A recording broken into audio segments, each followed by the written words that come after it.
மீன் பிடிக்கிறதுக்கு வேறு வேறு வலைகள் இருக்குது அப்படின்னு சொன்னேன்ல. ட்ரால் வலைன்னு இருக்குது, ட்ரால் நெட்ஸ் இருக்குது. இப்போ நம்ம ஏற்கனவே பார்த்தது வந்து சுருக்குமடி வலை, அதுக்கு பேர் பர்சைன் நெட்ஸ்ன்னு பேர். இப்போ இந்த சுருக்குமடி வலையை விட ட்ரால் நெட்ஸில் இன்னும் ஓட்டை வந்து கம்மியாக இருக்கும், நெட்டுக்குள் நடுவில் உள்ள ஓட்டைகள் கம்மியாக இருக்கும். அதனால இவங்க வந்து ரொம்ப ரொம்ப குட்டியாக இருக்கிற விஷயங்களையும் இந்த நெட்ஸ்னால் பிடிச்சிட்டு வர முடியும். இப்போ இந்த ட்ரால் நெட்லலாம் என்ன இருக்கும் அப்படின்னு கேட்டிங்கன்னா, பர்சைன் நெட்ஸ்லேயும் உடன் இது போட்டிருப்பாங்க. இது வந்து ஆழமாகவும் அகலமாகவும் இது உழுதுட்டு போகிறதுக்கு, நிறைய மீனை சாப்பிட்டுட்டு போகிறதுக்கு இவங்களுக்கு பிரயோஜனமாக இருக்குது அந்த நெட்டு யூஸ் பண்ணுறவங்களுக்கு. இப்போ இதுவெல்லாம் வந்து வாட்டர் போர்டுன்னு சொல்லுவாங்க.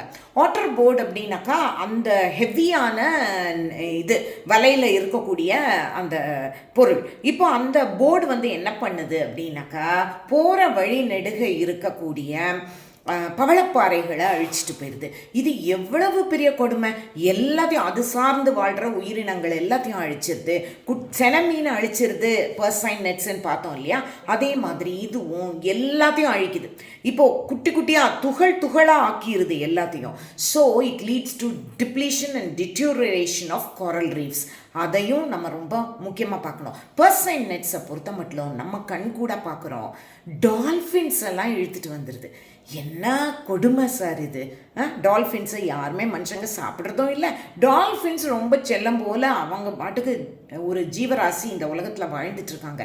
யாருக்கு இவங்களுக்கு யார் இந்த உரிமையெல்லாம் கொடுத்தது? யோசிங்க.